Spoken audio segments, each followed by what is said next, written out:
Hi friend, this is a construction and material sheet on arches.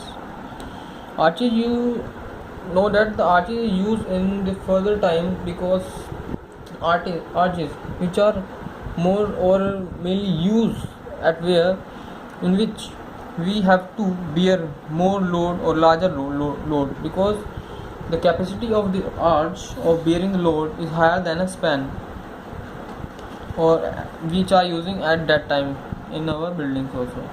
In this we see that first of all there are a step constructed. First step is the first brickwork used in the base of the arch or the pier base, and then we go further. The paving is the brick flooring done in the arch, inside the arch, and then the base is come.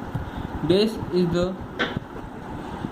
is the bottom part of our pier, which gives support to our pier and also decorate it.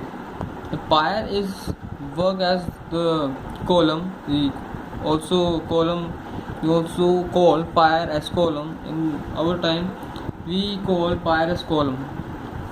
It helps to support the arch also, and also transfers all the load bearing by the arch, and also transfer the load towards the earth. And then go upward. Span is the distance between the both end of the arches, and then go upward.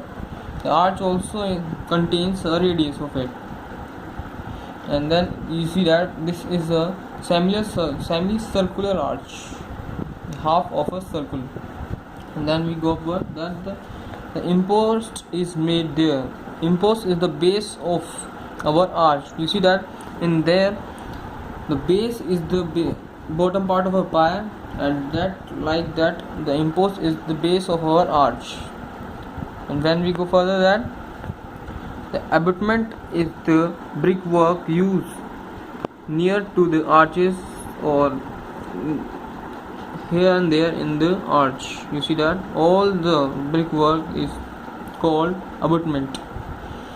And then we come there. Haunch is the base of our arch. The length or some extent the 1/4 height of the arch is called as haunch because it nearly a straight line helps to support the arch. And we go further. Volisoirus is the front part of the arch.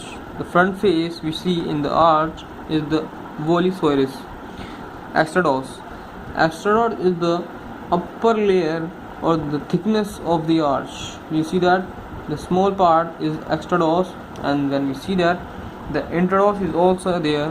Intrados is the interior surface. You see that there the interior surface upper to our head is all known as intrados. And then we go upward. The cap is located between the impost. The depth between the impost is called as cap. And there is soffit. All the brickwork done inside the arch is called as soffit. The brickwork done in the arch is all called as soffit. And then go in there. There is a space between the two arch. One arch and the two arch. The other arch is continuated from this point also, and the distance between the two arches are known as spandrel. The spandrel is the distance between the two arches. You see there. And the face is also, you know that all the front part of the arch is known as the face, and the number of courses we use in front of the face are known as ring. You see that there are 3 rings used in this type of arches, and all these components helps us to make an arch very successfully, and the arch will having a great strength. And the best and the most important thing in the making the arch or constructing an arch is the key. The key is the main thing or the master thing used in the arch, which used to extend the strength of the arch, is this point which holds the arch which tied the arch, which increased the strength of the arch. If you have any query related to the arch or any sheet about architecture, you also come on my blog and give your query on it. Feedbacks on my channel Rohit Nawab Singh Chaudhary on YouTube. Hi friends, I am Rohit Nawab Singh Chaudhary, and you also watch my other videos on YouTube, and there are some example of sheets are also there, so you can search my other videos on my channel Rohit Nawab Singh Chaudhary on youtube.com.